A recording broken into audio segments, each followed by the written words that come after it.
Hello everyone, it's your girl Just Jan V, and I just wanted to make this video to talk about something that's been kind of bothering me lately. For all my bad bitches out there in cyberspace, just tell me this. Have you ever dealt with a dude who just thinks he's so the shit that just because you pay him a little bit of attention, he thinks that you want him? Yeah, you know what I'm saying? Like these raggedy, wretched ass motherfuckers who you just try to be friends with, try to be cool with, you know what I'm saying? And just do you and bring him under your wing. You're like, yeah, daddy, you cute, whatever.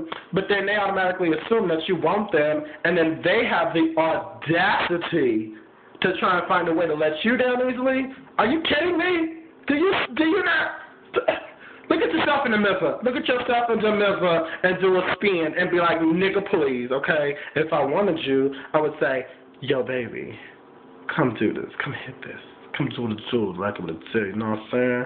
But no, they are so fucking lame.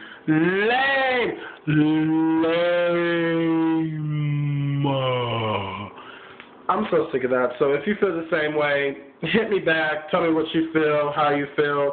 Share your stories with the world because I am here for you.